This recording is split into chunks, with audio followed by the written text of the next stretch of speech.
Assalamualaikum warahmatullahi wabarakatuh. Selamat pagi semua. Perkenalkan, kami dari kelompok 4 dengan anggota Syafitri, Syahla, Dini, Nurhayati, Deden, Alfian, dan saya Marsa. Hari ini kami akan mempresentasikan materi tentang integral tak tentu dan penerapannya dalam ekonomi. Semoga presentasi ini bermanfaat untuk kita semua. Mari kita mulai. Sebelum masuk ke materi, berikut rumusan masalah yang akan kami bahas. 1. Apa itu integral tak tentu? Kedua, bagaimana bentuk umum fungsi integral tak tentu? Yang ketiga, bagaimana penerapannya dalam ekonomi? Yang keempat, bagaimana mengenali pola integral? Baik, slide selanjutnya akan dibahas oleh rekan-rekan kita. Untuk slide ketiga dan keempat akan dibacakan oleh Syahla. Kepada Syahla dipersilakan. Assalamualaikum warahmatullahi wabarakatuh. Perkenalkan, nama saya Syahla Azalfa dari kelas 64 2D37 dengan NIM 64240418. Saya di sini akan menjelaskan tentang tujuan pembelajaran. Pada bagian ini dijelaskan 3 tujuan utama yang ingin dicapai dalam pembelajaran materi integral tak tentu dalam konteks matematika ekonomi. Ada apa aja sih? Ada 3. Yang pertama itu ada menjelaskan konsep integral tak tentu. Mahasiswa diharapkan dapat memahami definisi dan dasar teori dari integral tak tentu. Ini mencakup pengertian simbol, konstan integrasi atau C, serta hubungannya dengan turunan dalam kalkulus. Yang kedua ada mengklasifikasikan jenis fungsi. Mahasiswa belajar mengenai dan mengelompokkan berbagai jenis fungsi seperti fungsi linier, kuadrat, eksponensial, dan lain sebagainya. Yang sering muncul dalam persoalan ekonomi ini penting untuk menentukan teknik integrasi yang sesuai. Yang ketiga ada menjelaskan penerapan dalam ekonomi. Mahasiswa akan mempelajari bagaimana integral digunakan untuk menyelesaikan masalah dalam ekonomi, seperti menghitung total pendapatan, surplus konsumen, atau akumulasi biaya. Selanjutnya, yaitu materi manfaat pembelajaran. Manfaat ini menggambarkan hasil yang diperoleh mahasiswa setelah memahami dan menguasai materi integral tertentu. Yang pertama adalah memahami rumus dasar integral tertentu. Mahasiswa akan menguasai berbagai rumus dasar integral dan mampu menerapkannya dalam menyelesaikan soal. Yang kedua, mengamati pola-pola integral yang sering muncul. Dengan berlatih soal, mahasiswa akan terbiasa mengenali bentuk-bentuk fungsi yang umum sehingga dapat mempercepat proses penyelesaian soal integral. Selanjutnya yang ketiga ada meningkatkan keterampilan menghitung integral dalam persoalan ekonomi. Mahasiswa mampu mengaplikasikan teknik integrasi untuk menyelesaikan soal kontekstual ekonomi seperti menghitung area di bawah kurva permintaan, menghitung biaya total dan fungsi biaya marginal, dan lain sebagainya. Mungkin cukup sekian dari saya. Selanjutnya akan disampaikan oleh teman saya. Terima kasih. Baik, terima kasih Syahla. Slide kelima dan keenam akan dibacakan oleh Syafitri. Kepada Syafitri dipersilakan. Assalamualaikum warahmatullahi wabarakatuh. Perkenalkan, nama saya Syafitri Maharani dengan NIM 642405. Saya akan membacakan slide kelima dan keenam tentang pengertian integral tak tertentu dan kegunaan integral tak tertentu dalam ekonomi. Tak tertentu adalah kebalikan dari turunan. Jika turunan dari suatu fungsi f(x) akan menghasilkan f kuadrat x, maka integral dari f kuadrat x akan mengembalikan fungsi f(x), meskipun tidak secara unik. Karena itu, hasil dari integral tak tentu selalu disertai dengan konstanta berfungsi dengan konstanta integralitas C yang mencerminkan bahwa banyak fungsi yang memiliki turunan yang sama.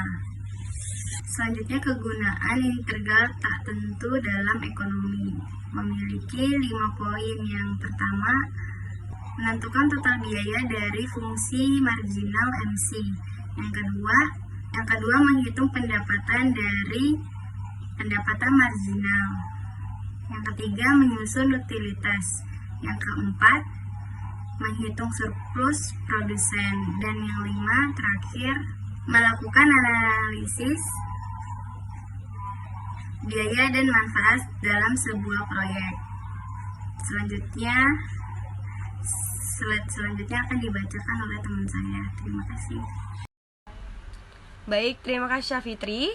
Untuk slide ke-7 dan 8 akan dibacakan oleh Dini. Kepada Dini dipersilahkan. Perkenalkan, nama saya Dini Firda Umami. Saya akan menjelaskan tentang penjumlahan dua fungsi dan fungsi eksponensial. Penjumlahan dua fungsi. Dalam integral, kita bisa menjumlahkan dua fungsi karena sifatnya distributif.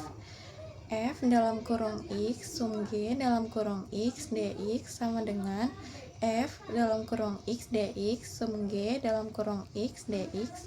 Contoh soal 3x plus 2 dx sama dengan 3 per 2x kuadrat plus 2x plus c.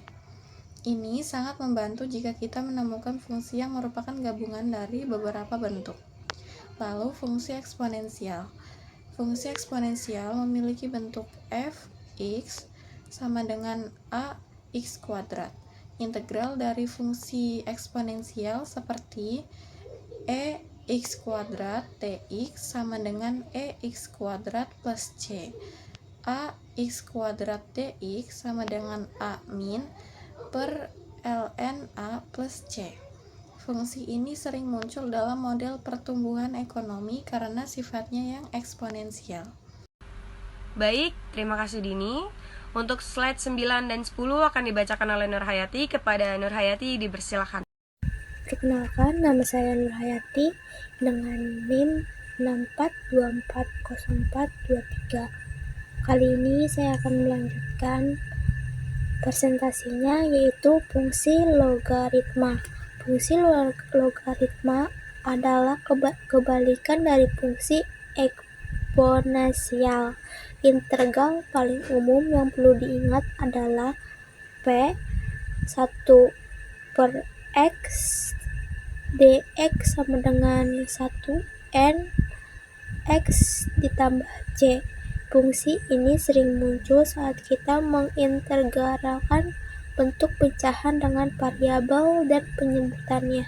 Selanjutnya, penerapan dalam ekonomi. Ilustrasi kasus ekonomi dalam dunia bisnis.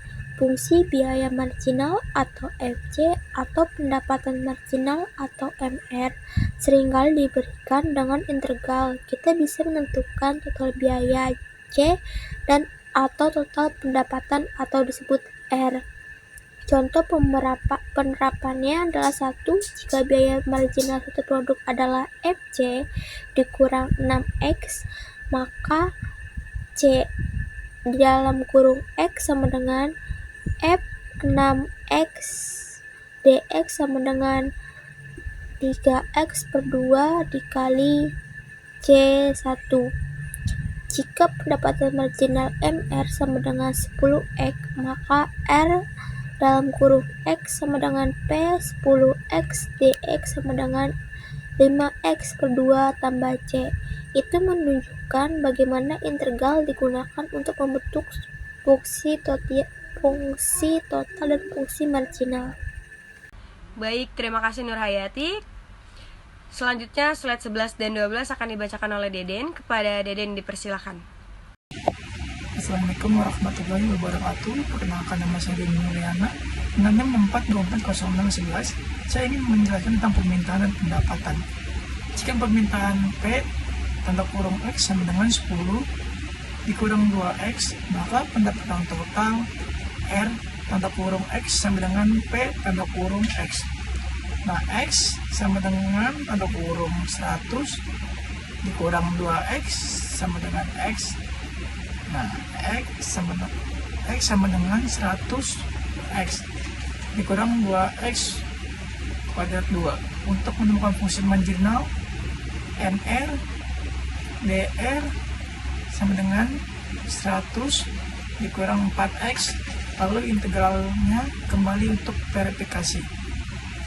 MR dx sama dengan tanda kurung 100 dikurang 4X tanda kurung, nah dx sama dengan 100X dikurang 2X kuadrat plus C.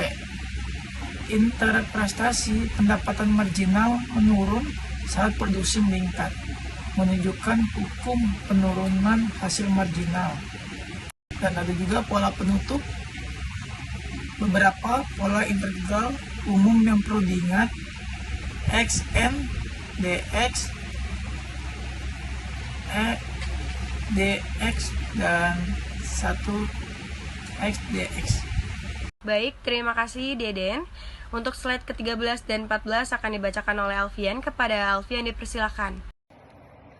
Kesimpulan, integral tak tentu adalah suatu konsep dalam kalkulus yang digunakan untuk menemukan fungsi primitif dari suatu fungsi yang diberikan dengan notasi fx dx sama dengan fx plus c, di mana fx adalah fungsi primitif dari fx dan c adalah konstanta integrasi. Integral tak tentu adalah alat penting dalam menyusun fungsi dari turunan yang diketahui, terutama dalam ekonomi seperti perhitungan biaya total dan pendapatan total. Dengan demikian, integral tak tentu memiliki banyak penerapan dalam ekonomi dan bidang lainnya, sehingga merupakan suatu konsep yang penting untuk dipahami dalam kalkulus. Dan pengamatan pola integral mempermudah penyelesaian soal. Saran untuk dapat lebih siap dalam menghadapi tantangan analisis ekonomi yang lebih kompleks. Untuk memahami integral tak tentu dengan baik, pastikan kalian memahami konsep dasarnya, termasuk definisi dan notasi serta sifat-sifatnya. Kalian disarankan untuk memahami konsep integral tak tentu secara mendalam dan berlatih menyelesaikan soal aplikatif untuk menguatkan pemahaman. Dengan demikian, kalian tidak hanya memahami rumus, tetapi juga dapat mengidentifikasi pola bentuk fungsi untuk mempermudahkan proses integrasi, sehingga dapat meningkatkan kemampuan kalian dalam menyelesaikan soal dan menerapkan konsep ini dalam berbagai konteks ekonomi, seperti perhitungan biaya total, pendapatan total, dan analisis ekonomi lainnya, dengan penguasaan konsep integral tak tentu. Terima kasih kepada Alfian. Demikian presentasi kami mengenai integral tak tentu dan penerapannya dalam ekonomi. Kami menyadari masih banyak kekurangan dalam materi ini. Oleh karena itu, kami sangat terbuka untuk kritik dan saran guna perbaikan di masa mendatang. Atas waktu dan perhatian yang diberikan, kami mengucapkan terima kasih. Mohon maaf jika terdapat kesalahan selama penyampaian. Wassalamualaikum warahmatullahi wabarakatuh.